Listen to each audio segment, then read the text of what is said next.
one of the most controversial artists I've ever played the garage and was Marilyn Manson. And that would be December '96, and I sort of knew about him, obviously through the Cat House and the rocker that I am, and when I got a call from, I think it was agent, it still is Emma Banks, wanted to do him. Oh yeah, hell yeah!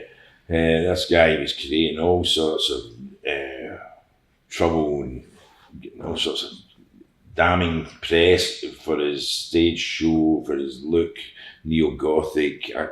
In the States, he was becoming a superstar, and oh yeah, this guy looks like the real deal here as well. And what was it? He was in tour. I think it was Dead to the World tour, and he was promoting his album. It was his first tour, Antichrist Superstar at the time, and I think, you know, about Marilyn Manson, he doesn't do things by half measure, especially his look, and so sold out in minutes, that one. And I remember when they arrived, it was like, who are this lot, right, with the sort of contact lenses in their eyes, and they chilled you when you saw them, you know, especially him. He's not a wee lad, you know, he's about 6'1" or something, skinny pencil, and he does look like a vampire. Like, whoa, you know, and talking to somebody with sort of bright red eyes is something else, especially when they don't understand what you're saying because you're speaking in Glaswegian, you know. And yeah, what? But the thing that got me, the smell, the whole lot of them. At that time, they were just starting out. They seemed to only have one set of stage clothes with a lot of them. Oh, that's all they wore every day, you know, 24/7. It was on stage, off stage. They were stinking to be. That was the first memory. I thought, oh my God, oh. Oof. But that came with its own problems. That gig, as you would expect, you got the impression right away that maybe the garage was a bit too small for them.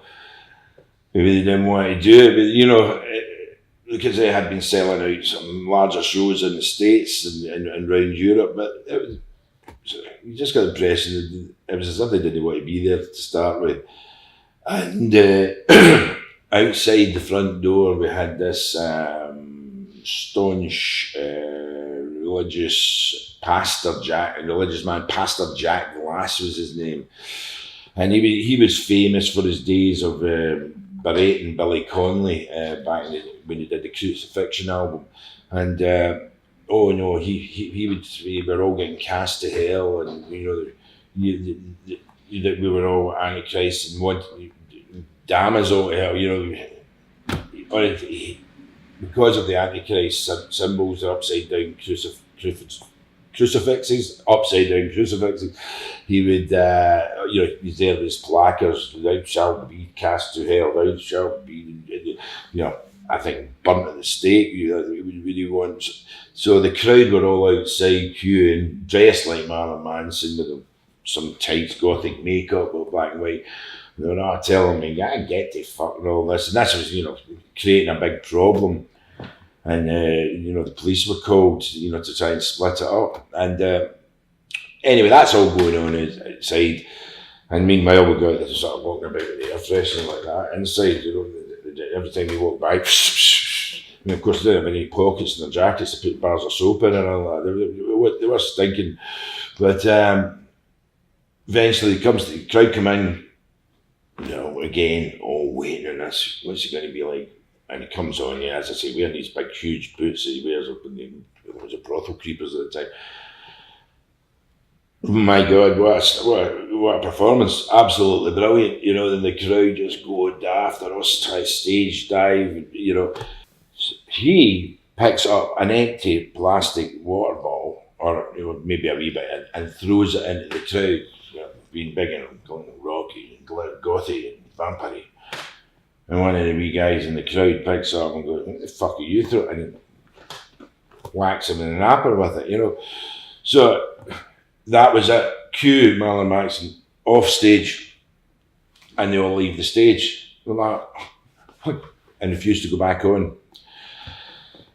which was again squeaky bum time. You know what the crowd going to do, and I'm sure Pastor Jack Lass was very happy at that one. But then we started to complain to the tour manager, going, "We're only contracted to do 45 minutes." And really, he's only done 45 minutes. But he did what he had to do. He came into Glasgow, caused a scene, played some fantastic songs, a great album that, and then left. And off he went. And I think it was the following day we got a phone call from somebody in the council that says, if you ever do a show like that again and cause so much upset, you'll be selling tea and coffee the following day. You wouldn't have a licence. I'm like, oh, what did we do wrong? But anyways, it created the notoriety it set out to do in Glasgow and wound everybody up. So it was brilliant to get him back following, I think it was following year or the year after, I can't remember, at the Barrowlands. And again, there was that moment with Marilyn, as there is, and when he came down in the production room. You know, if they'd been in the Barrowlands, it's like a wee warren, a big warren at the back, and he sort of comes down his corridor, and I'm like, what the fuck? Here, down again, massive, you know, this time he's about 6'7", 6'8". Okay. We'd like some pizza after the show. All right, I would say. You've been given a list. You can get some pizza. Is that okay? Now, I should say he's perfectly charming. He's really nice, but what I'm looking at somebody again, one different colour in each eye, going, it's really off-putting. Trying to get relaxed about, but it's like, no, you can't. So this was a laugh actually, because I said, oh man, I want pizzas. So I phoned up my mate, Roberto, my good friend, and he's got an Italian restaurant in the city centre. He says, oh, we need 14 pizzas, we want pepperoni, that's all, we want tuna, and that's blah, blah, blah, blah. Oh, no problem, it's for Marilyn Manson. Oh, what? Marilyn Manson, is that freaky looking guy? Aye. Oh, brilliant. So he goes, I'll make them myself, he says. I will even get my pizza chef to do it. So he was spinning the dough, he was chopping the cheese, he was putting the tomatoes on, he was putting the pepper on.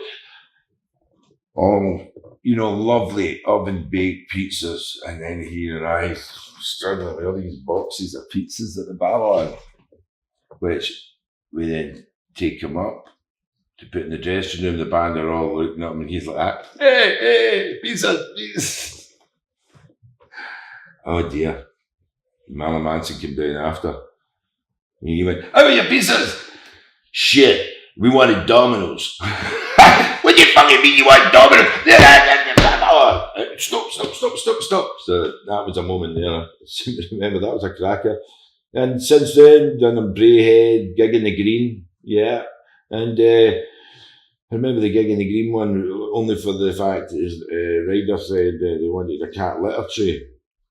And I'll leave that up to you guys, because he didn't have a cat and it was filled at the end. Not that I had to get. Braehead Arena and so on and so forth. So he's one of these artists, you know, along with partners at Triple G, and before that was CPL. We had the great pleasure of promoting and doing all these years, and it's one of these acts that when he comes along, you don't know what to expect, especially when they tell you looking like a vampire. They like Domino's pizzas.